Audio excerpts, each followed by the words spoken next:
Thank you. Good evening, everyone. Welcome to IMPACT21 here in Essen at Pact21.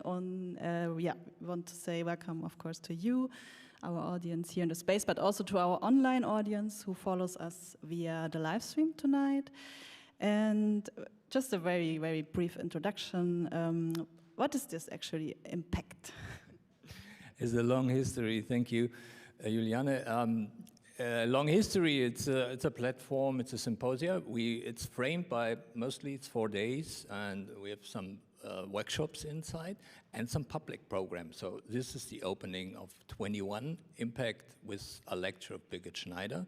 We will have tomorrow another one. You will introduce us later on. And the rest is about interaction. It's about the connections between different sources which you all provide here, and it's mostly consisting even on the interaction between the people who are here, who are working together, between people who are coming from the art, from science, from experts, from many different knowledges, and we are questioning kind of crucial questions. And a lot of these questions today have already been addressed, questions around the world, questions about our work, our social life, our technical life, our life in our contribution to the environment, and it's directly the jump over to Junctions 21. So my question would be to you. You don't know about the question. So what is Junctions 21, and what did we experience already today, and what are we facing here in the space? Thank you, Stefan. Yeah, Junctions 21, it's a research that we initiated this summer. We invited 7 groups around the world to do a collaborative research, a transdisciplinary research on a topic of their choice. And yeah, it's really a broad range of topics. A lot of urgent questions and problems that have been addressed, and today we had the chance to witness the presentations, but also here in the building there are several projects exhibited, and you are all very welcome to have a look and to dive into these researches. And so this is Junctions 21, and it's only one part of this program of Impact. And Juliane, what comes next then? Have to think about this now, but I think we have a lecture tonight with Birgit Schneider, and tomorrow with Arne Vogelgesang, who will be talking about info wars. But now, just some words to Birgit Schneider from Stefan. Maybe you can tell us more. Yeah, it's super nice. not easy question. Oh, I have a paper for you. It's super nice. So very welcome, Birgit. As we see that the title of Urgent Translations has another title. It's on codes, images, and realities. And this is, let's say, one core element of the work of Birgit Schneider. She teaches as a professor for cultures of knowledge and media environments at the University of Potsdam. She studied art and media studies, as well as media art and philosophy in Karlsruhe, London, and Berlin. And after initially working as a graphic designer, she worked at a research department, the Technical Image, at the Humboldt University in Berlin from 2000 to 2007, where she completed her PhD with a thesis on the digital history on the textile.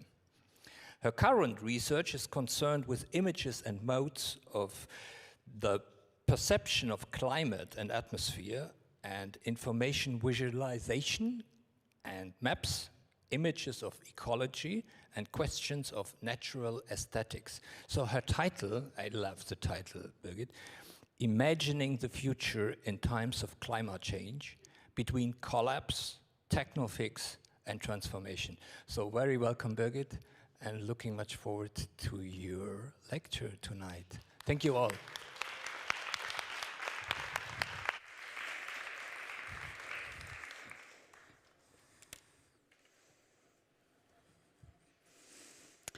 Well, I know you're there. I'm very happy to be here and actually to give this talk tonight, which is meant as a preparation for the workshop tomorrow. So I know that many of the people listening tonight, we will do this workshop tomorrow, and I brought you many examples of images which depict possible futures in certain ways. And I want to do two remarks before I start my talk. So very briefly, I'm from the humanities department, so I'm not from the solutions department, I'm from the questions department. And what I do, I'm very interested in the field of media aesthetics, median aesthetic as we call it here. And I have been looking at the role of images in climate change communication for quite a while now, more than 10 years. First, I focused very much on the scientific imaginary, how actually scientists depict climate change, and climate has depicted it since the 18th century.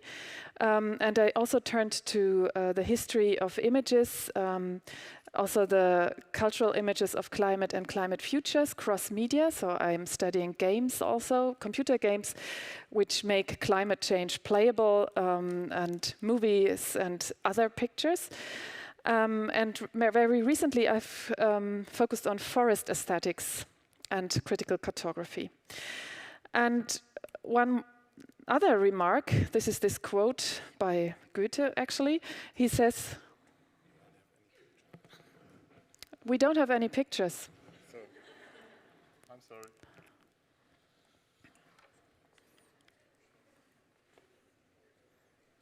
Good you realized that, because I would have gone on talking for ages.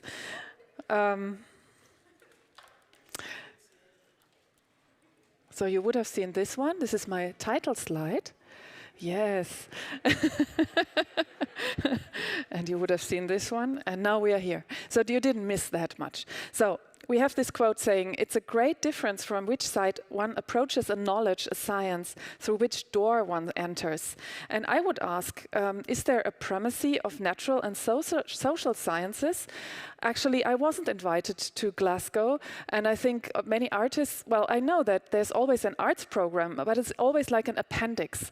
And it would be so interesting to see how the critical approaches and how the arts also contribute to this field and are not always excluded from the political realm, which actually looks for people who know solutions and have numbers. So what about the cultural sphere? And here I would very much vote for interdisciplinarity. I would say the humanities and the cultural sciences, and I would add arts too, must also make a contribution. Actually, they already do. So imagining futures is the topic of today. How can images help shape social change in times of ecological crisis? how can they help to develop visions for a CO2 neutral society and inspire the imaginations? To what extent can images become even a driving force, convey knowledge, and build a bridge from knowledge to action? This is the big question. In my talk, I will analyze the images we have with regard to their meaning. Apocalypse, technical solution, post-growth, they all have a very different horizon towards which they must make us think future, and they all make different actions plausible. And using examples of images that currently appear in reports and the media, I will address the problems and the ambivalences of these blueprints and ask how a social future of transformation can be conceived that has realized these problems. I have a German perspective on this topic. We want to bring about a fossil-free life within a generation, you can read here. That's the text on a series of billboards by Vattenfall on one of the busiest subway tracks in major German cities. The campaign's imagery shows young people on a beach, green energy landscapes and things like that. An energy company advertises that it is reinventing itself on the way to a fossil-free future. There's another one. Why do advertising strategists devise a future campaign for a fossil-free Germany as if they were advertising the Federal Climate Protection Act, in which precisely this goal line is formulated as law? First of all, it can be stated that there is no longer any fundamental dissonance in most groups in society when it comes to setting climate targets, at least not in Germany. What Fridays for Future are calling for does not sound overblown either. They want a world that continues to be biodiverse and healthy, in which there are natural habitats, and in which extreme weather events do not displace people, and the principle of intergenerational justice applies. The German Federal Climate Protection Act, in turn, legally standardizes the climate targets as agreed in the Paris Agreement to make this future possible in 2015 already. By 2030, Germany's greenhouse gas emissions are to be cut by more than half compared with 1990 levels, and the country is to become CO2 neutral by 2045. And these reductions are specified for the various sectors. What is supposed to be in 2030 and 2045, the goal of the cure, is thus defined. Alone, the goal stands in the way, or more precisely, who is to say that the path from target to action will not continue to be just as foggy as the path from knowledge to action? So we can follow the dissonance of knowledge and action and goals and action again in Glasgow, although hope can also be linked to the COP26, I think. What measures will guarantee in the future that the goals will be achieved? For a cure plan, the implementation of the measures is rather vague. Politicians are focusing on CO2 pricing and want to make payments for energy socially acceptable. The decision has been made to withdraw from coal and nuclear power. But how is energy demand to be met in the future? There are still many question marks between a numerical target, like the 55% of CO2 reductions in the next 8 years already, and the political question of how a society will get there. It is the intended paths to the goal that divide the various political groupings. This is like a mountain hike where people argue about the best way to reach the summit. Should one risk the steep path for which one needs a whole new set of equipment? Or would you rather choose the path along the serpentines that slowly wind uphill, where the altitude difference is not quite so noticeable? Will the path be chosen with special regard to social, ecological, or economic aspects? Can the goal be achieved at all with a compromise of these three areas? With which path will the world, how Fridays for Future take it as a yardstick, remain reality? And in the following, building on my research on images of climate change in science, art, and society, I will name some aspects of what images can and cannot do in the realm of climate change and imagining the future. First of all, it should be noted that the image worlds of climate change appear to be quite standardized if one takes journalistic media of the last 30 years as a basis. They can be roughly divided into 7 categories. The choice of images is subject to the logics of attention and journalism, and in particular to the decisions of photo editors working under time pressure, who want to convey events as spectacularly, strikingly, or emotionally as possible. Among the images of climate change impacts and precursors, number 1, motifs such as dried out soils, floods and storm damage, forest fires and melting glaciers or poles dominate. Images displaying causes usually show smokestacks from coal-fired power plants or factories, busy highways, cruise ships, or cows. When climate change impact on people is depicted, such images tend to show victims from the global south. Portraits of actors mostly show politicians at conferences. Only in 2018 did images of climate activists and protests enter the scene. Polar bears or burning globes serve as symbolic and metaphorical images, and solutions are visualized in energy transition landscapes. Overall, photographs are predominant, as is common for journalism, although, and this is very important, I think, there are countless other image forms we don't use that much. Actually, I believe that it's not the photographic picture mode of world making we may need to blueprint climate futures. I will tell you about this later on. The images are linked time and again to a narrative that has been called tragedy since Greek poetics. The fall from grace of a CO2 intensified lifestyle causes devastating catastrophes that seem like biblical plagues. Catharsis occurs in technical response, designed to stop the hero's doom. We can also find this narrative in the curves of climate change. The plot follows an ascending curve that rapidly descends after the desired climax, the present. The heroic moment of reversal in this tragedy is newly set at every climate conference. It consists in the ever-new promise that now, at the next climate summit COP1 in 1995, COP2 1996, and now we have COP26 in 2021, the path towards reversal will be taken. However, the CO2 curves do not plateau. The peak moves further into the future, year by year. The storyline is as clear as the course of the curves, and the goal, breaking with the upward trend, is also undisputed. However, the measures for achieving this goal are the subject of this heated debate. Let's look at the images used to depict possible climate futures in climate research reports and beyond that.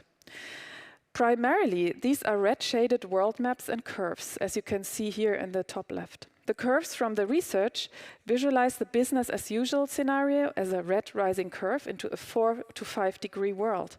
The best-case scenario, where the curve slowly flattens, is blue. It would be the path to the politically agreed upon 1.5 degree world. No one is aiming for the red scenario, and yet our common ship has continued to follow the course of precisely this line for years. Although every child knows that the later I correct a wrong turn, the later I reach my distinction, or the goals can no longer be reached at all. What ideas of the future, of the course of the world and of humanity are culturally linked to such curves when they leave the scientific context?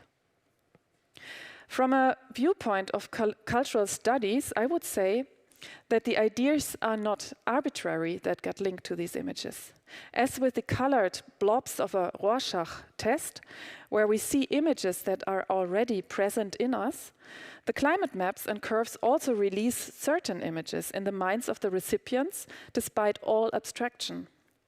Images from cultural memory flood in, layering themselves over the images of the red rising maps and curves. For many, It is the vision of the biblical apocalypse, a hellish hot age, or a world without people that the red curves and world maps evoke. That is the culturally learned myths that even those not familiar with the Bible have learned in numerous stories and catastrophe films. Thus, in recent years, there has been an overlapping of one's own impressions of weather with the interpretations of the weather by the sciences. At this point, it is important to consider how people can imagine futures in the first place, from which images and stories inspiration can be expected. Ideas about the future have always been shaped by history and by culturally deeply embedded worldviews and myths. Modernity, for example, by the belief in growth, progress, and individual freedom. The history of the future, which is already written in parts, has shown that it is impossible to think of something completely new because the future is always shaped by experiences and narratives of the past. At first, this sounds like bad news for all vision seekers and all these workshops we have now about storytelling and narratives, where after all, in view of ecological crisis, it is a matter of thinking something completely new. One is confronted with the fact that the old always shapes and limits the new. This makes it all the more important to recognize the forces from the past that have a firm grip on today's ideas about the future. In addition, people generally find it difficult to imagine distant events, even if it's only their own retirement or their next birthday. So anyone who looks at where our narratives and images of the future come from can critically question them and in this way break down outdated and inappropriate ideas. And I would like to take this thought further with a cartoon by Robert Crumb, which has accompanied me in thinking about these questions for quite a long time. In 1979, a 2-page comic strip entitled A Short History of America appeared in the US magazine Co-Evolutionary Quarterly. Compressed into just 12 panels, Crumb chronicled the transformation of North America from the arrival of the European to the present day of the 1970s. The picture narrative begins with a view of a supposedly untouched piece of nature consisting of woods and meadows, which is in the following panels successively transformed into a technical infrastructure in which smoking trains, country roads, streetcars, old-timers, and finally the Cadillacs of the 1970s dominate the picture.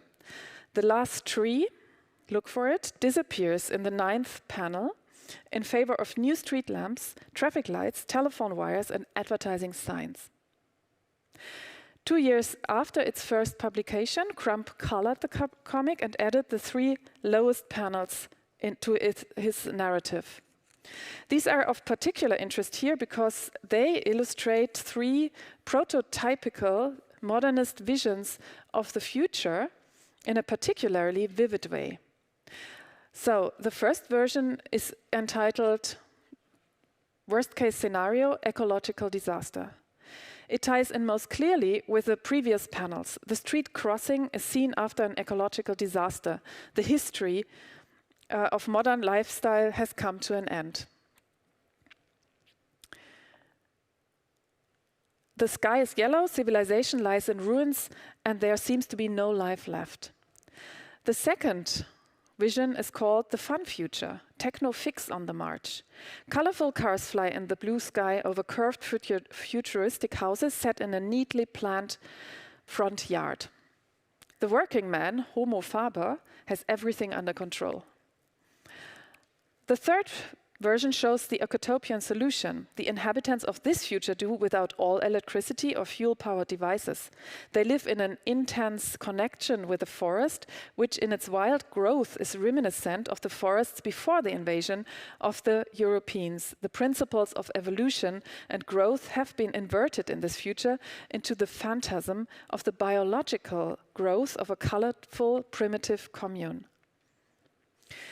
Crumb's alternatives of possible futures succinctly puts the 3 major conceptions of the future into perspective like 3 legitimized master narratives, as Jean-François Lyotard called it. They show, like woodcuts, the three logical extrapolations from the history of modernity and its scientific and technological progress. The prophetic images of the future that grow out of this history are either catastrophic collapse due to world-destroying technology, colorful technological optimism, or the principle of shrinkage and the reversal of progress. And I would say all three visions seem plausible and have their followers. Just think about what's your favorite vision here. But of course, we also have to think about this other possibility, the world without us, which is very dominant today, and which Trump didn't include in his visions. I would argue that even most of today's future imaginings of a world in climate change undertaken 40 years later still unfold within the typology of these three shadowy visions as Crumb drew them. A vivid vision of the future beyond these three visions does not seem to exist so far.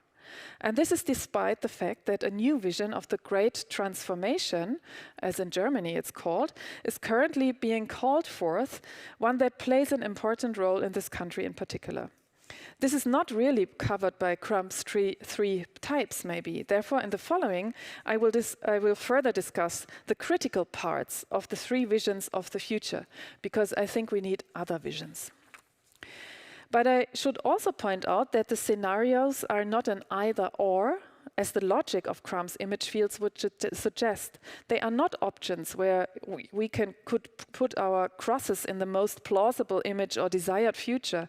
Instead, all three futures already exist in the present. So we have small communities and self-sufficient farms, we have energy landscapes and smart cities, as well as devastated regions and ruined landscapes which coexist, so that a tangible glimpse of the further unfolding of the future can already be obtained. Disaster image scenarios have long provided the most and also the most powerful images. In the case of a world undergoing climate change, these images depict the impacts of climate change that have already occurred, of devastating forest fires, floods and droughts. And of course we can think about Crumb's catastrophe, which is more likely to be the world after a nuclear strike back then.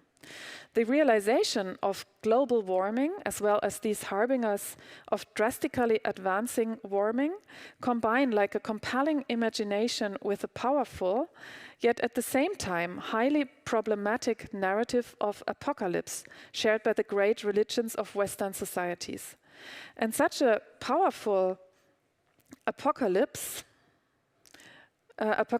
narrative, as it appears in the Revelation of John, includes the idea of punishment by natural plagues in the form of storms and floods, as well as plague. And here I show you an altarpiece of Hans Memling, which is explicitly vivid in this regard. And this myth of the apocalypse is still influential today. Hollywood production repeatedly provided with an exuberant setting. I have a problem with programming this slide, but now you have seen all the images I wanted to show you. So here is The Road, another version of the world as future as catastrophe, or the project Postcards from the Future, which shows London in this case underwater. So the myth, the apocalypse as a story, is still influential today. Hollywood productions repeatedly provided with an exuberant setting. The characteristic of the story since the Revelation of John is it overwhelms us emotionally by appealing to our fears. In this respect, it has propagandistic elements because it throws us into an alternating bath of feelings, of hope and fear, from whose maelstrom it is difficult to get out again, whereby this criticism cannot negate the seriousness of the current ecological crisis. So for many years, the doomsday narrative has been criticized as a problematic framing that stands in the way of political action. Psychology psychologist Per Espen Stoknes, for example, has studied the various barriers to climate change perception that stand in the way of moving from knowledge to action on a personal level. He sees a central obstacle in the omnipresence of the apocalyptic classification of global warming. In addition to distance and abstraction, it is the doomsday narrative that leads to a sense of uncanniness and powerlessness, or even denial, as a way out of fear and guilt. However, I would go further and add that in narratives in the scheme of the apocalypse, the conflict is broken down to various dualisms and an overarching morality that are equally unhelpful. In the myth, good fights evil, order fights chaos, heaven fights earth, God fights the devil. And the idea of wrong lifestyle and a radical conversion, as well as the assignment of massive guilt, as not for citizens but for consumers, for total destruction, consequently imbue the image of the future as apocalyptic.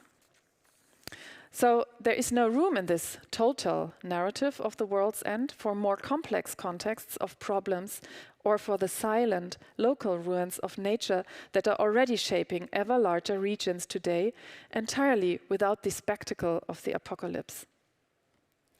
So let's turn to the narrative of the techno fix, which is so dominant today. Also, the future as a techno fix, in turn, is seamlessly derived from the modern idea of a world that is controlled by humans and can be continuously improved by technical innovations in the sense of the progress imperative. This narrative thinks of technical development as evolutionary in that it responds quasi-naturally to new problems. The techno-fix is the most comfortable narrative for the moderns because it is equally the most plausible and the most desirable of the three scenarios. It perpetuates what is known, and also that's why the narrative appears natural. Starting from Crumb's colorful future from the 1970s, the techno-fix scenario can be further differentiated today. At present, in fact, various roles are ascribed to technology for the future, and these need to be defined more precisely. Not everyone who adheres to the techno-fix solution aspires to do the same thing. Thus, there are different types of techno-fix, ranging from the sole pursuit of energy transition to the large-scale and targeted interventions in the atmosphere through to geoengineering. And geoengineering now being presented as a life preserver for a world that has failed to curb global warming. A current example of the large-scale techno-fix are the negative emission technology, that is technologies that pull the annually rising CO2 out of the air and inject them into the ground. And this type of techno-fix is championed by figureheads such as Elon Musk, who offered a $100 million prize this year for such a technology, or Bill Gates. Both are entrepreneurially driving the development of negative emissions technology. And this techno-fix is based on the firm belief that there is no other way to solve the problem and that social change can be transferred to machines, I would say, and to the supposedly natural logic of the market. And here technical innovations acts as another startup. Before we change our energy consumption today, so the idea goes, we prefer to finance research so that in the future we will have a completely new technical solution for today's problems. And in this way, however, the problems of today are shifted into the future. In the blue curves of our CO2 neutral world, actually, the technologies that do not yet exist are already included. Because otherwise the 1.5 degree target could no longer be achieved due to the lack of action in the past. Climate change becomes another business in this conception, so that money can be earned twice, from maintaining the existing infrastructures, including the CO2-intensive lifestyle on one hand, and from solving the climate problems caused by it on the other hand. The scenarios of further variants of geoengineering, which are currently being developed to enable interventions in the Earth's climate system, follow a similar logic. The Fun Future, which designs the future in the mode of technological progress and shows the image of a landscape increasingly furnished with technology, is also formulated for the energy transition. In this colorful toyscape, there are still cars and single-family homes in the countryside, with agriculture being supplemented by an energy economy. And in this vision, again from Germany, it is known that CO2-intensive technologies will be completely replaced by CO2-neutral technologies such as wind power and so on, assuming that the biosphere and the technosphere will merge on a large scale, as shown in these images. Global warming is to be solved in the Techno Fix guiding principles through the logic of free markets and potential incentive systems. Nature is capitalized, the economy becomes a green economy. Instead of Earth first or eco-justice first, economy first applies. In the best case, life not only continues as before, but it becomes even better and smarter, because the idea of the smart city, with its ever-increasing consumption of resources, is also marketed as an ecological solution. Homo faber continues to be in control. Technology and the free market of progressive solutions are the solution. Counterintuitively, savings or societal change are not usually part of these visions, so we do not see any peoples in these pictures.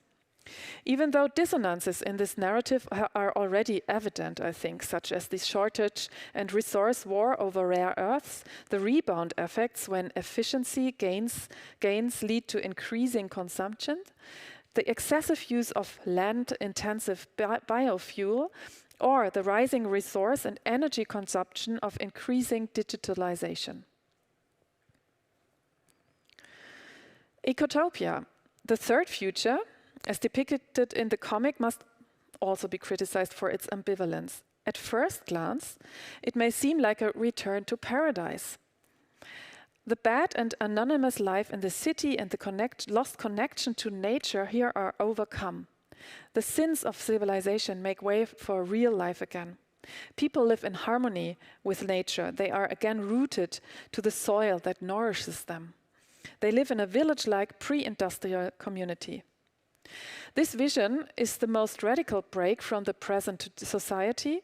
At least it means the greatest change in most people's way of life. And yet, at first glance, it seems like the cure for the great conflict, perhaps simply because the horizon towards which this vision is developed is backward-looking. This is because, from the logic of the societies of progress, this vision does not seem plausible, not desirable, or even reactionary. The design is contrary to the lifestyle of industrial societies. Probably for this reason, such ideas have remained a niche utopia to this day, lived out in this way by only a few. Because of the backwardness and the great changes that this draft demands, only a few will voluntarily join behind this vision. Despite my own sympathy towards such ways of life, I would like to draw attention to another ambivalence that is implicitly or explicitly connected with these ideas. The longing for the restoration of a connection to nature goes hand in hand with the idea of a natural rootedness of people with their environment. Starting from the idea of Earth first, one can turn politically either into eco-anarchism, which follows communist models, or into brown ecology. Both variants follow different ideas of society. For more than 100 years, right-wing ecology has combined a love of nature with the idea of homeland protection in the sense of organic rerouting in a native homeland. Its guiding principle is biologism. Social diversity and migration contradict this idea. The model of the Californian novel Ecotopia by Ernest Callenbach from 1975, for example, if somebody ever read this book, which Crump may have had in mind for his image, already shimmered into both directions here.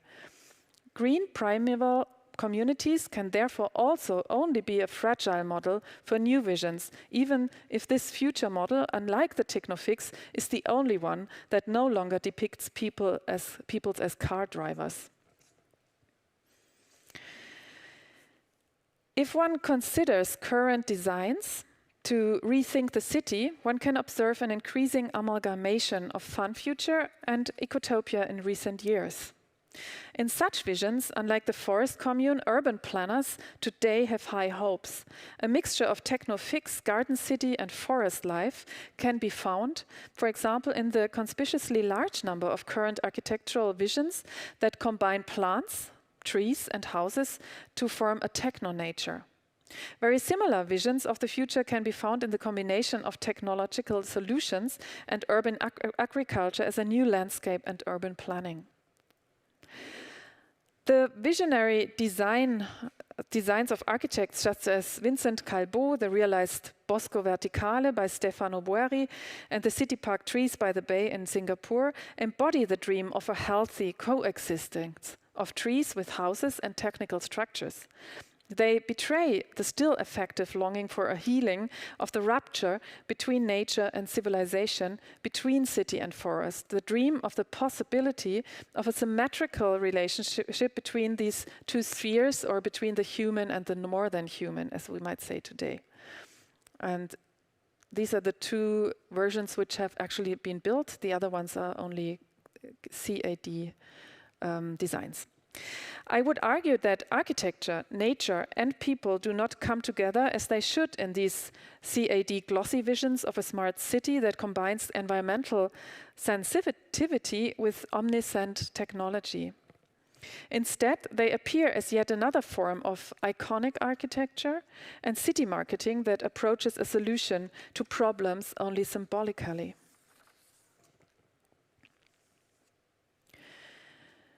Maya Goepel's book, now in its 15th edition and long on a bestseller list here in Germany, is titled Rethinking Our World, Unsere Welt neu denken.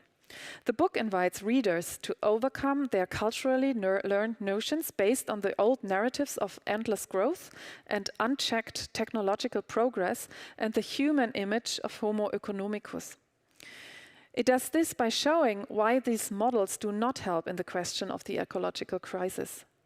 What Maya Goepel reveals as myths are the foundations of our modern imaginative worlds, from which Robert Crumb's 3 rather narrow futures also are derived. That so many people read her book shows how great the desire for new thoughts is actually. Yet the book does not show at all how exactly the path to a climate-friendly and CO2-neutral world could succeed, but merely how fragile the foundations on which we stand are, and how much it is necessary, as she says, to gain a view of the box, or, another quote, even to change something about the box itself. In this sense, I ask if we leave the mythical barriers behind and purposefully unlearn our non-futurable or non-fit for future ideas, can we then rethink the world on this basis? Where today can we find vivid narratives and images for an ecotopia of the transformation society and post-growth?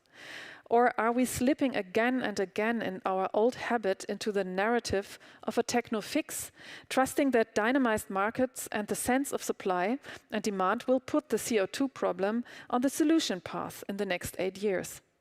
And if we do not trust the path of technical solutions alone to a CO2 neutral future, what does it look like, the great transformation? What models do we have for imagining it? What might images look like that even whet our appetite for this future? Compared to the spectacular and colorful images of the future as catastrophe or the technical solutions, and actually I'm collecting these images for a long time now, it is striking that hardly any images can be found for this other vision of post-growth. Whereas in the other areas, an excess of images can be discerned, here one observes a remarkable scarcity. When there are images, they are those already long established symbols that show the system boundaries of the Earth, like here. So it's globes, stop signs, but not vivid versions of what post-growth itself might look like for people. And here, probably due to a system barrier of the current thinking about the future, there's a blind spot of the imaginary. The vision, it seems, lacks the spectacular, the new, the colorful, and the glossy. Does the vision of post-growth then not have a forward horizon on which to ignite imaginaries of the future? Is there ultimately nothing new in the world of ecotopian visions that enrich the curves of science with the future visions of a new society and culture? The history of fossil fuels has shown that societies can be narrated not only from the point of view of their political constitution, but also from the point of view of their energy systems. For this shows that the modern imaginary worlds are not only imaginary worlds, but rather produce ever new realities cast in material. And this is where we have to start and tell the story of a society that has stopped cultivating CO2-intensive lifestyle. It will quickly become clear that this narrative is about almost everything that currently makes up our lives. Streaming services and their resource consumption, mobility, and roads made of tar, air travel, the globalized food economy, garbage, or fast fashion. Only a few examples are visually convincing in this regard.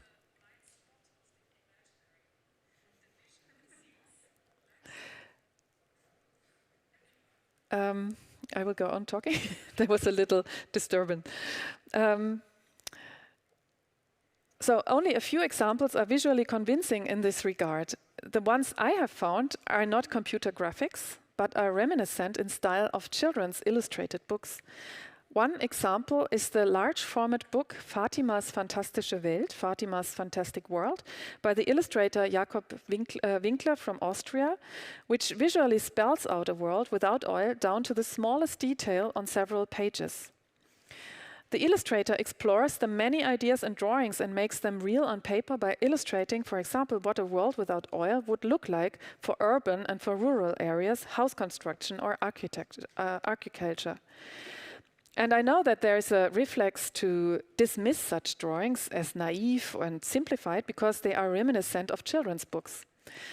But I would argue, more examples, that on the contrary, this reproach can rather be made to the computer graphics of energy transition children's books in a bad sense.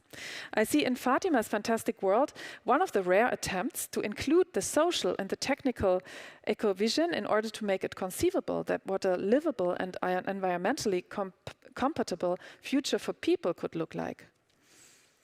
And actually, the Federal Environmental Agency now is doing these illustrations too. And I think you find some motives we have already seen in this healing of biosphere and city. Utopias have to be something you can look at, says Harald Welzer.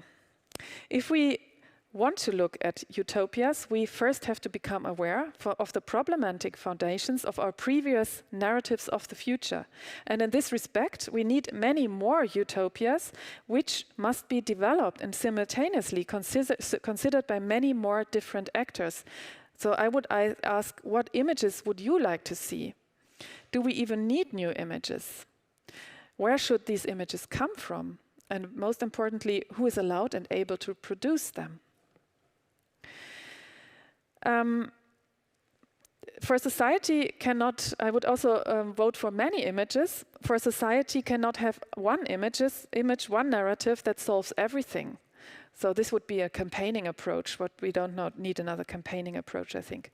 This would be like Hans Memling's triptych, which claims to represent the entire cosmology of the apocalypse, to which everything else is subordinated. And this is something we cannot do now.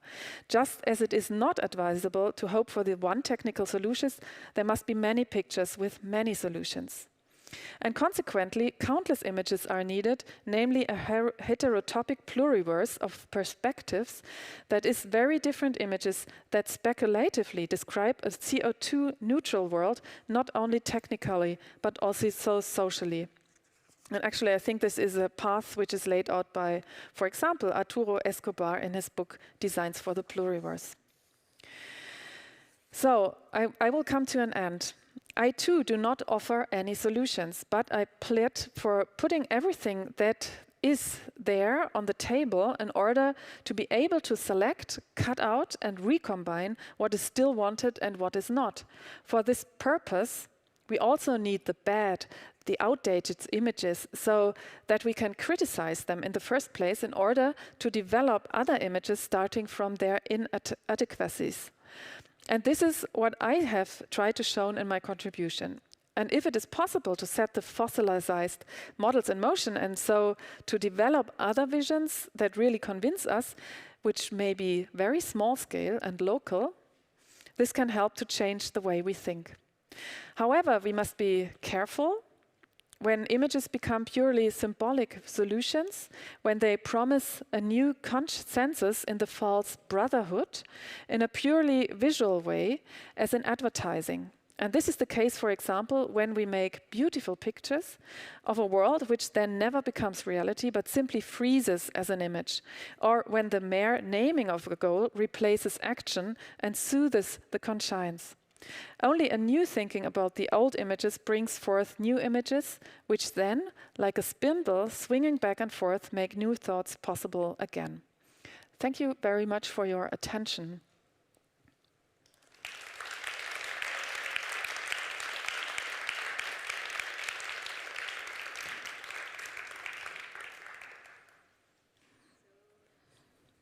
Thank you very much for this very colorful contribution. And I think we will open it up now to you, to the audience, if you have any questions. And I will take now the mic and come to you.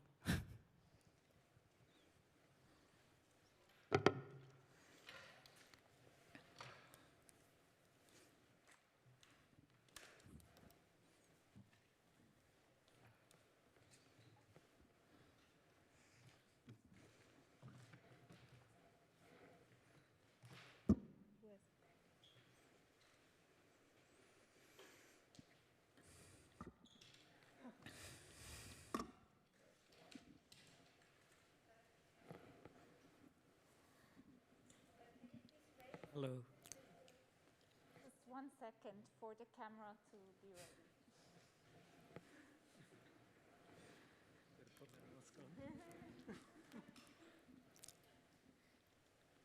Hi, thank you. Are you ready? Hi, thank you, Birgit. My name is Samu. Thank you very much for that lecture. I was just, one of the things that struck me was that one of the very first images you showed from the billboard of from Vattenfall and some other general energy companies. And I was thinking about the way that fossil fuel industries are rebranding themselves as the energy sector, and how a justice perspective plays into like visions of the future as well, because there are these, not only, and also that have emerged from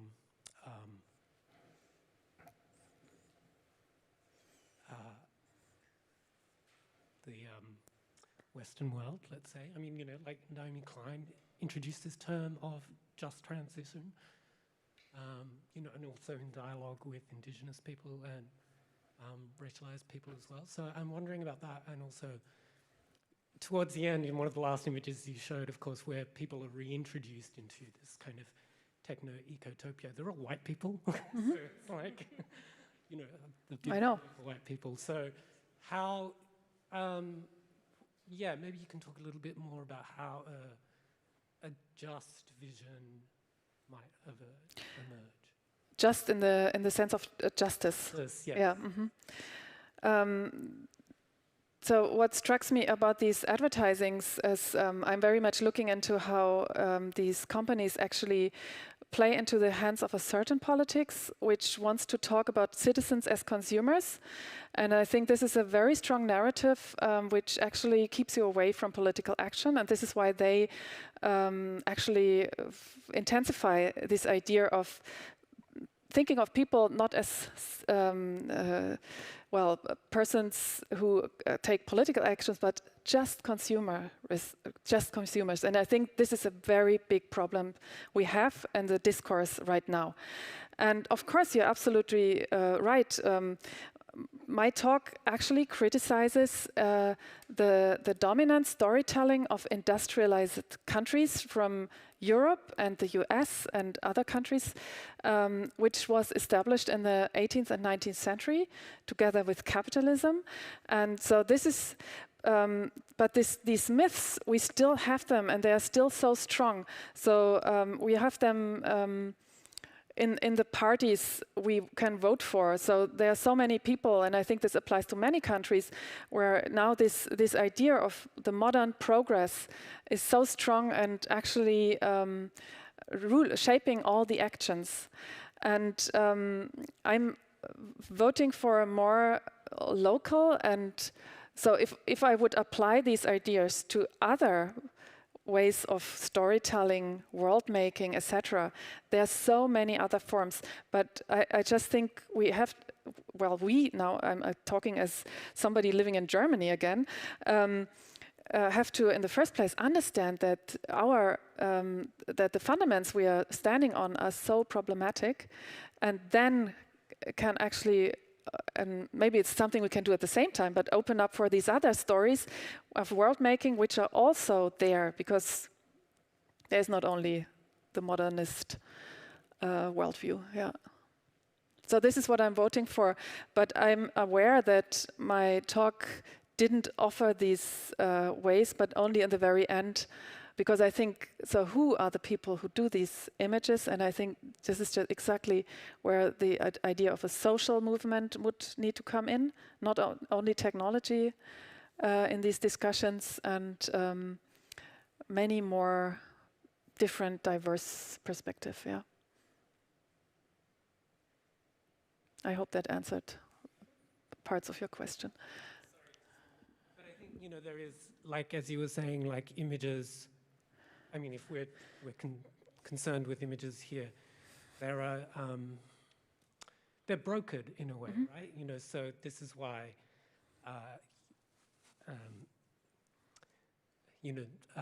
mine extractivist industries, with enormous funds and a long history of promoting different disinformation around what they're doing. They're able to broker these images. And so, there's also like an ethical demand on people that are trying to do something else to sort of broker other kinds of images as well. I guess this is also something So you would say these images are already broken, because I think that... brokered. How would you say that auf Deutsch? Like promoting certain... Yes. I mean, images need to... I mean, there's so many images in the world. They need to be used and taken up and sold. And, there's a kind of power behind them that is not the image itself, right? That promotes them, that pushes them. Yes. We would need to discuss further on this point, I think. Maybe I didn't get it exactly. But of course, we have to think about the power of images and which ones actually... The power that, of course, in this case, we have a lot of power behind these images, which is the fossil fuel companies, yes. So who's the one to make these images in this case? Hello, Birgit. I'm Jessica. It occurs to me when you were talking about this technotopia, and I think you pointed out that those kind of protective measures would be enormously expensive and resource intensive, and would naturally have winners and losers based on existing social hierarchies. And I just wonder if there's any images or imaginaries of climate futures that attempt that one that you showed, I'm not sure, but where the ones who might be the losers aren't portrayed as the victims with the broken soil and the torn apart infrastructure. Is there an imaginary with like maybe a less concentrated, expensive solution in one place? I think locally we can find such images, but they do not very much end in the discourse. So I also set the goal for myself to actually show you like these over again and again repeated imaginaries. And we have a lot of standardized images in this regard. And of course we know that there are local solutions or ways of coping with the problems which are already there. But actually, for example, if you look into media coverage of journalists, for me, you can find these images, but normally, if you look into the news coverage of Glasgow, for example, right now, you will not find them. You will again not find them, and you will again find the geography of victims there, actors here. So this is like still the dominant perceptive of the temperate zones, let's call it that way. And this is also something which doesn't get questioned that much. And so I think the work to do would be to exactly gather together these other visionaries and to bring them together but to also reflect about the power behind these images. Who are the people who are allowed to make these images, and who decides about, also when we had the flood in Germany, who decided to depict it in that way, and why was it this image without people which got so famous in this in this way? Because we are not, of course, not used to depicting ourselves as victims, I would say. Yeah. Hi, good evening. Thank you for your lecture. I was thinking about when you asked us what kind of pictures we need, or if we need more pictures. And I was thinking, as a visual artist, it's crazy to say something like that, but maybe we don't even need more pictures anymore, but more like we're doing now, like talks and getting together, and more actively activities where we can do something to change actively, something practically, and not looking at images. Maybe that's something that came to my mind right now when you asked that questions. Like, yeah, maybe it's time to break a little bit with this imagery, loving kind of fetishism that we have. Yeah. I think it's very important what you say, and I love pictures. Still, I think you're perfectly right, because this search for example, I get asked again and again now, so what can we do better about pictures? And actually, I'm really struggling right now. I just think I haven't seen any picture which might be a solution. But I would also say that we need social habits to actually meet this crisis, but maybe also emotional ones, and take more seriously the emotions which come up in ourselves when we see things happening around us, and when we actually perceive the dissonances we live in. For me, for example, when I walk through the city and I have such advertising, I just think this is a broken image in this way, like the Adorno's take on the collage. So the ruptures of reality being there, like nobody has done this collage, but I think it's like the ruptures of pieces of reality which do not fit together, and we have them all over the place now. Just in response to this, I think it's the world we live in right now. It's almost impossible to say we can't make any more new images. I'm also curious what you think, because you were talking about plurality, and I'm very much interested in meta photography and how oversaturated the internet cybersphere is now with images. And you were talking about looking at different backgrounds and angles and perspectives. And I'm thinking, I mean, I don't expect you to provide an answer, but contemporarily, how can we use all of these images to? Because there's already been an overflow of this utopic images pushed by mostly energy companies. And individual photographers will have to also respond to people who would buy or sell like stock image companies. So how do we deal with this? How do we also use Instagram and all of these images and maybe find from these different stories or, yeah. Sometimes I test out the sentence, photography won't save the world, because I like photography, but when I looked into this subject, all of a sudden these illustrations, these handcrafted images got so strong. And I just thought that the power of sketching is a very different rhetorical approach to reality, to future blueprinting the ideas. And so with photography, well, if you talk now about the standardized image stock photography, and especially, we always have this documentary approach to reality, which can stand in the way. I know that artistic photography can do many other things, but I just have the observation that also in this approach to environmental issues, that the eye of the camera is so dominant now, and I don't know why actually. I know that we all have cameras, but this is just a technological, media historical explanation, because the photographic gaze is already a distanced, a detached gaze.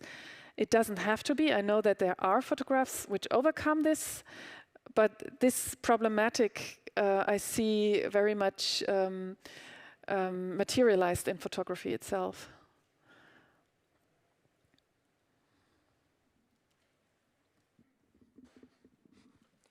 Yeah, thank you for your interesting and very well structured lecture. It was very nice to see these categories. The question is asked from the perspective of what I've been addressing myself as greenness studies and collecting everything to do with greenness since 30 years. And I was, of course, intrigued by the images that you have been showing, but I'm also intrigued by the language. And what you said about images that, for example, do not exist for post-growth or degrowth, is the problem maybe the negation in degrowth, the negation of something that cannot be been perceived publicly as a kind of proactive momentum. So growth as well, in this sense, is also connected to green in most languages over the world.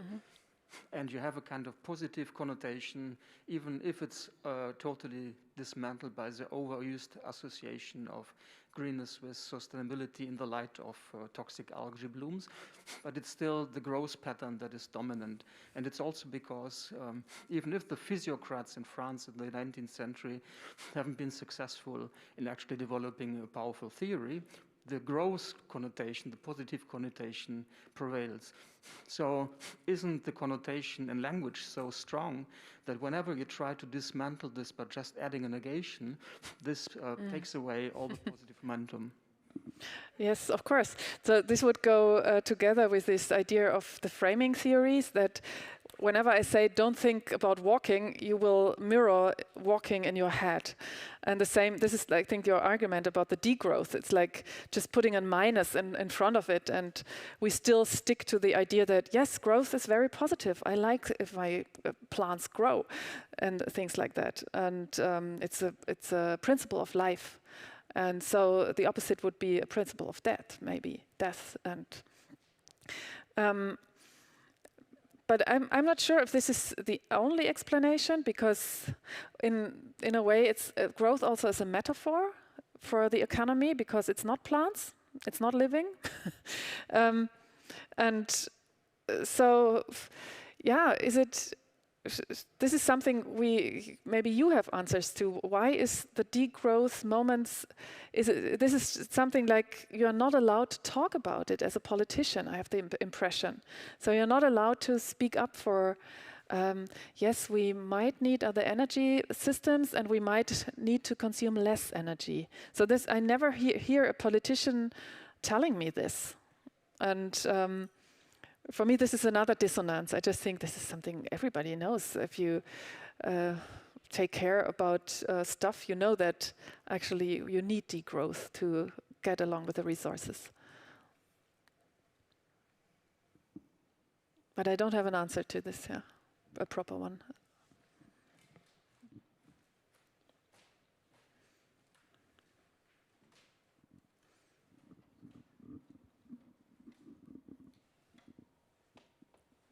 Hi, thank you for your lecture. I was thinking about image production and technology in the Techno Fix, and how, I mean, obviously you're saying that Techno Fix and these other things can't be separated, but an interesting way sometimes to think about technology is that, like, big technologies or these kind of technologies are like recreating the world, or building worlds in their image and building worlds that reflect them. And that's like the kind of way that sci-fi feeds into that.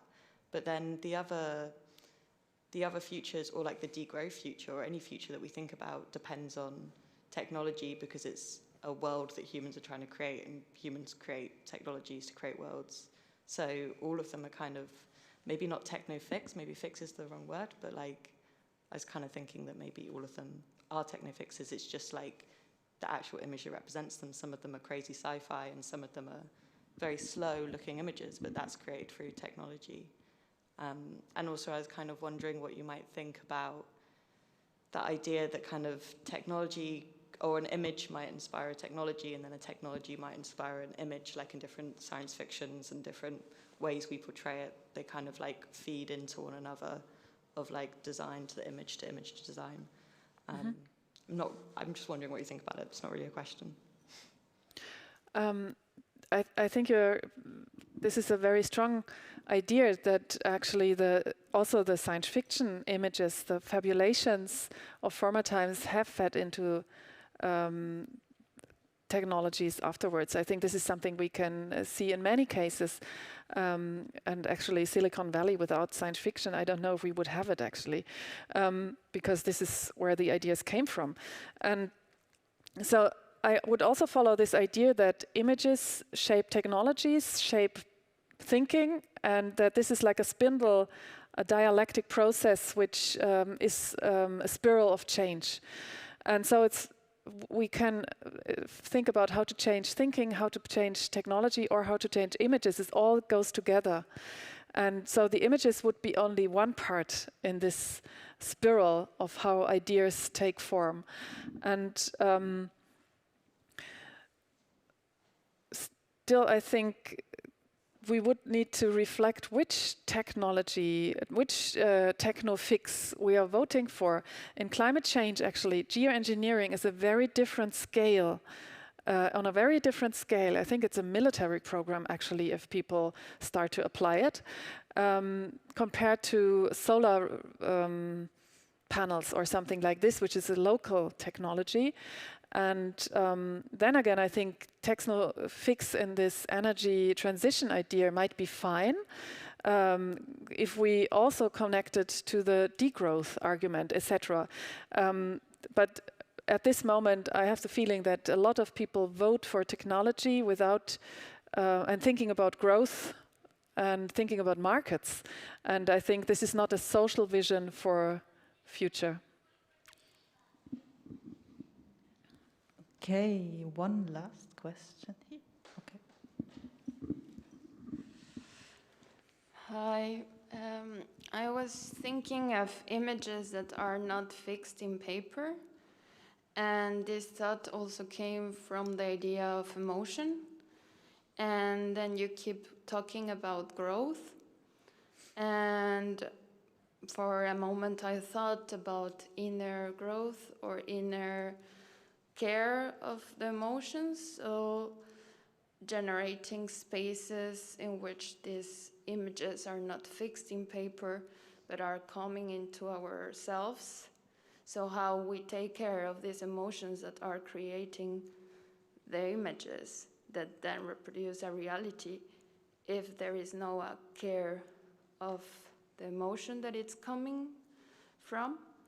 And so that's like kind of a comment. And in the other hand, I I got blocked in the idea of narrating in relation to the energy system. I would just like to understand how it's possible to narrate in relation to an energy system. In relation to what system? An energy, like if you energy system source, if you use atomic or coal or it brings up also another energy emotion and probably another image. So relating to the first part of your comment, the idea of emotions and images and how they might be something which is not fixed. I was just thinking about how to think about images as healing images, for example. So I think this whole idea of a psychology approach to global warming would actually lead to very different approaches, and we have not done this at all, I think. But I don't know where it would lead us. I just think it would be a different approach if we also would talk to psychologists, for example, about the feelings we have about this. And so actually I didn't get the second part of your question, or it doesn't come to my. Can you say one more word to it?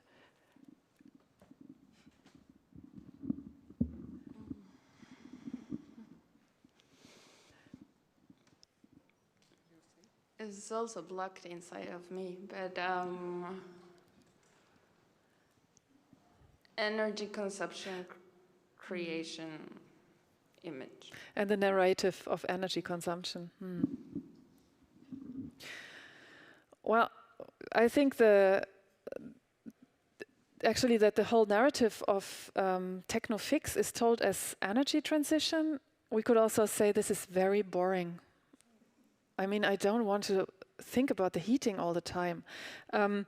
So maybe this is not like something you would, like a idea or a narrative you would gather behind together to, we want energy transition. I just don't see it in these images. This is very technocratic. And how to tell the stories that actually, maybe this technology is only an appendix to this. This is what I would claim for by focusing on humans in these images, which do not have any place in these technocratic, glossy, colorful worlds I see. Yeah.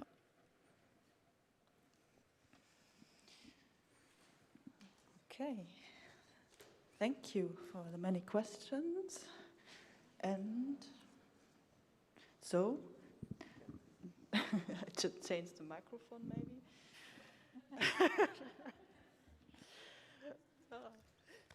So thank you very much for this very nice evening, and we will meet again tomorrow, and we will have a whole day together with Birgit Schneider, and yeah.